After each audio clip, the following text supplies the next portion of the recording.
This is Water Elemental. And this is Axis. And we're here to talk about the champions for Week 18, November 8th, 2010.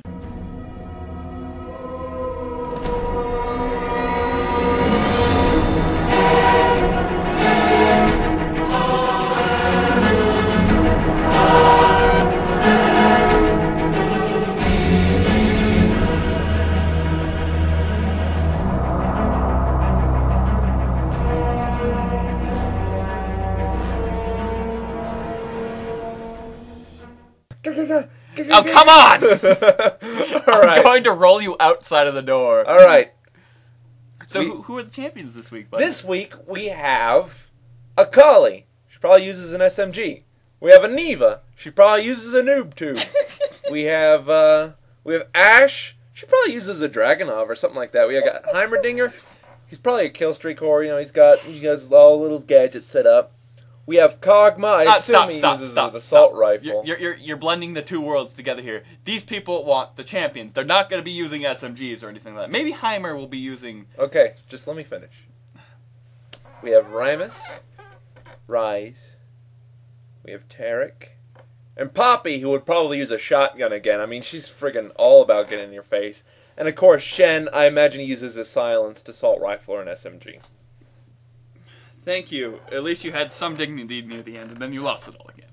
I will slit your throat so fast. Like you'll be like, oh hey, this is Water Elemental, and I'm here to talk about... Like that? Yeah, that's right. I ruined the joke on purpose this time. Can you talk about a champion, please? Akali. Alright, Akali is a close range melee. She has kind of a weird passive. It has two parts to it. It focuses on ability power and attack damage. Upon gaining 20 ability power, it deals 10% bonus magic damage, and upon 10 attack power, it gives you an additional 10% spell vamp. So early game, you really want to get those both activated really quickly. Depending on what items you're going to use, you want to build up to what items you want first for your passive. She has her Mark of Assassin. This is her main ranged ability. You throw it, deals a small amount of damage, and the next ability you will do deals additional energy and deals additional damage and restores energy. She also has her Twilight Shroud, gives her a large area of effect slow, as well as makes her invisible as long as she doesn't attack.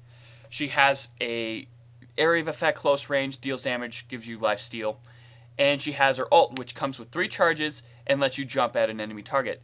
It is really great for offensively, but it can't be used defensively since you only can target enemy players and units. That's pretty much her. In a nutshell. Next we have Annie. Annie, I've talked about her a lot. She's a great mage, early game, late game mage, well, early game, mid game mage.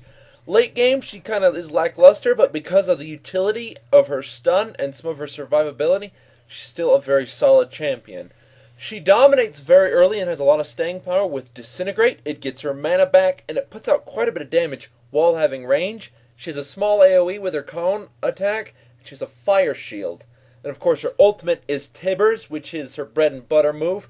It's a large amount of AoE damage, however it is blind shotted, so you have to be careful. Make sure they don't flash or cleanse away when they're stunned, or just make sure they're not, easy to dodge it. Tibbers also runs around. He has a small AoE, and he's very durable, so he's good for eating charges on towers. And if you want to tower dive, make sure he punches the enemy champion first, so he's taking those tower hits. Just try not to let your enemy get the gold bounty on him, because he is worth quite a bit of gold to the enemy. So try and get him killed by a creep, or just have his duration run out. Don't let your enemy get that extra gold.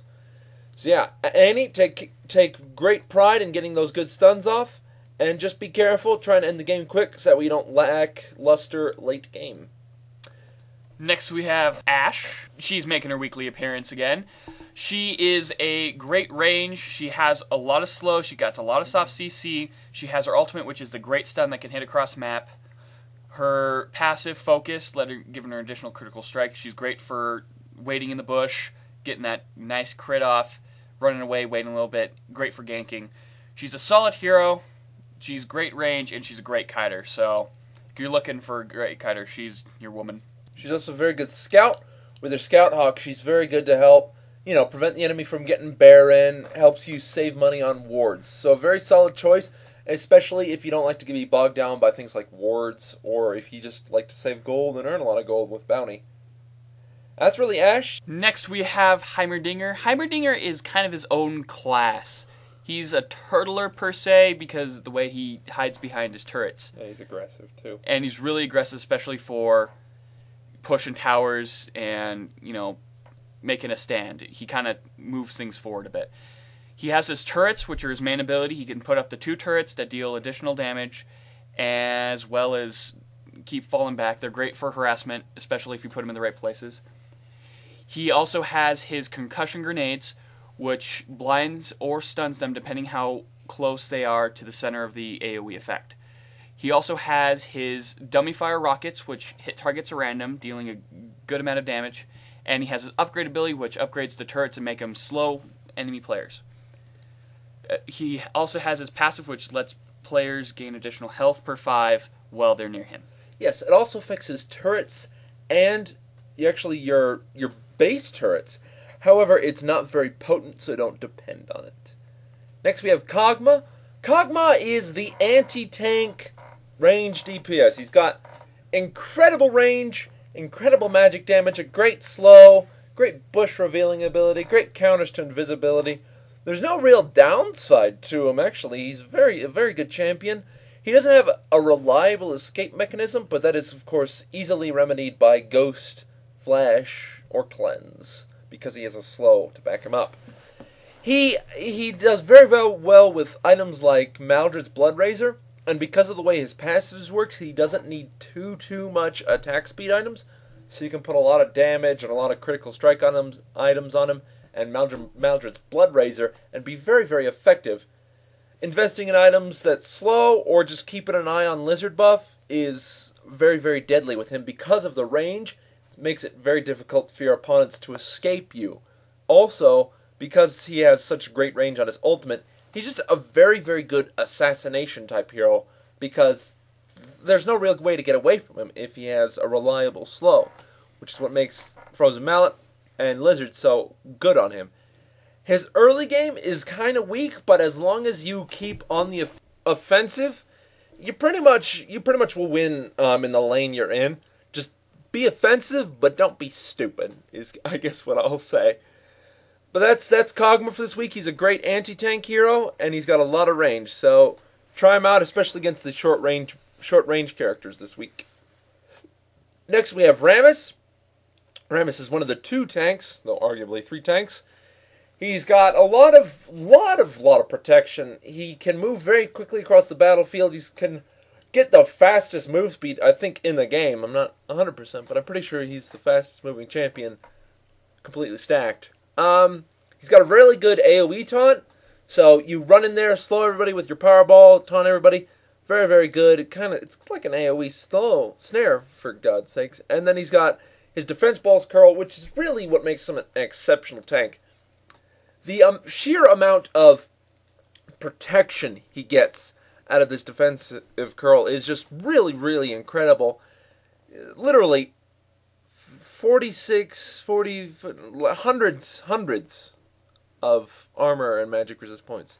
And of course, Earthquake, effective against towers, effective against units.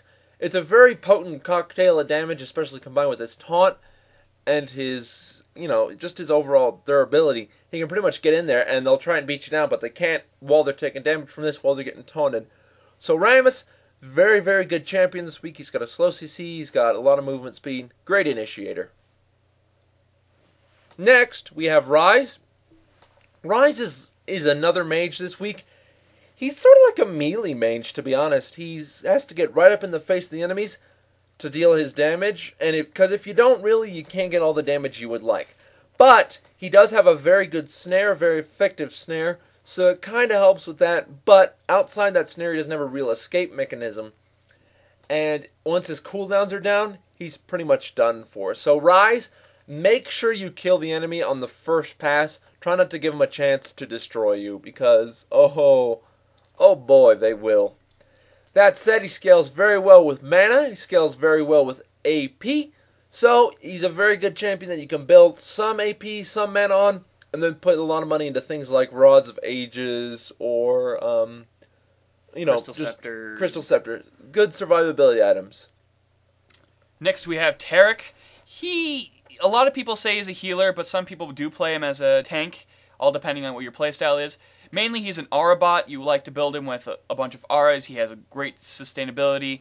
He heals, he has a great stun, and he has a good AoE.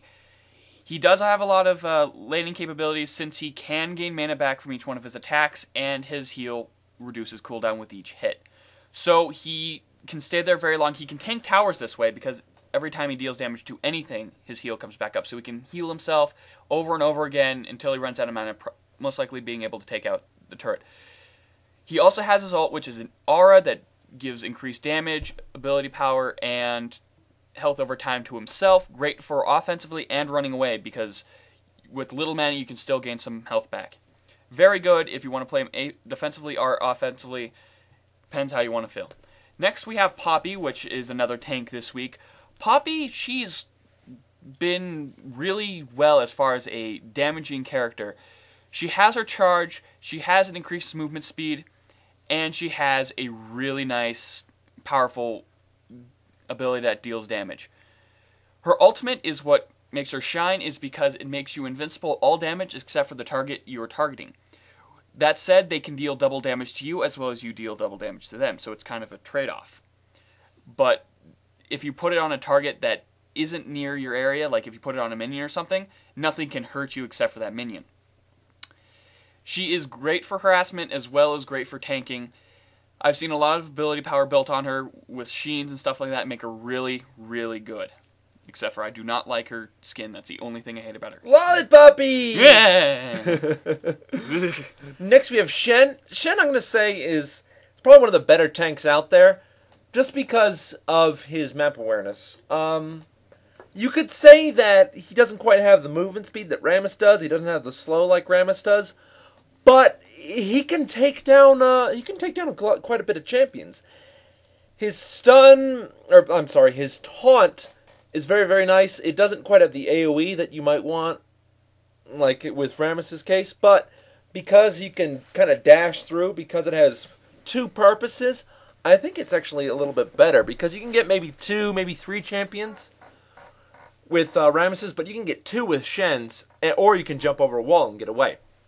Feint is another great ability. It's a lot like Mordekaiser's shield, because it's a flat amount of damage absorbed that scales with your armor. So the more resistance, the more armor you have, the better Feint becomes. And it also scales with your ability power. So if you have a little bit of AP, it actually helps it quite a bit. Finally, he has his Vorpal Blade. Great for getting health back. Great for it's actually really good if you have kind of an uncoordinated team. If you mark a target with Vorpal Blade, they'll all kind of focus that. So if your team's a little bit scattered, chuck a Vorpal Blade at a DPS, and your team will actually try and hit it, is what I've noticed. And Stand United is his ultimate. Lets him port to any champion and gives him a barrier for X amount of damage that scales with your ability power. It's got a very long cooldown, but it can turn any gank around, it can turn a team fight around. It's a very effective ability, and it works very well with the skill set. So that's pretty much Shen. He's got a lot of damage. He's got a lot of survivability. He's got a lot of laning power. So he's the Swiss Army knife of LoL. He can do a lot. He can do a lot. He can't do everything, but he is quite deadly. He is a ninja. There's a lot of ninjas this week, I've noticed. Ninja! Yeah, there's Shen, there's Akali, and then Karate Kennen got a skin. So there you go. And that's really it for this week. Die. Please don't start this. You've already taken 2 minutes out of the last video. This has been Axis. This has been Water Elemental. And I'm telling you to join the Navy. Wait, that's not what Black Ops is about, is it?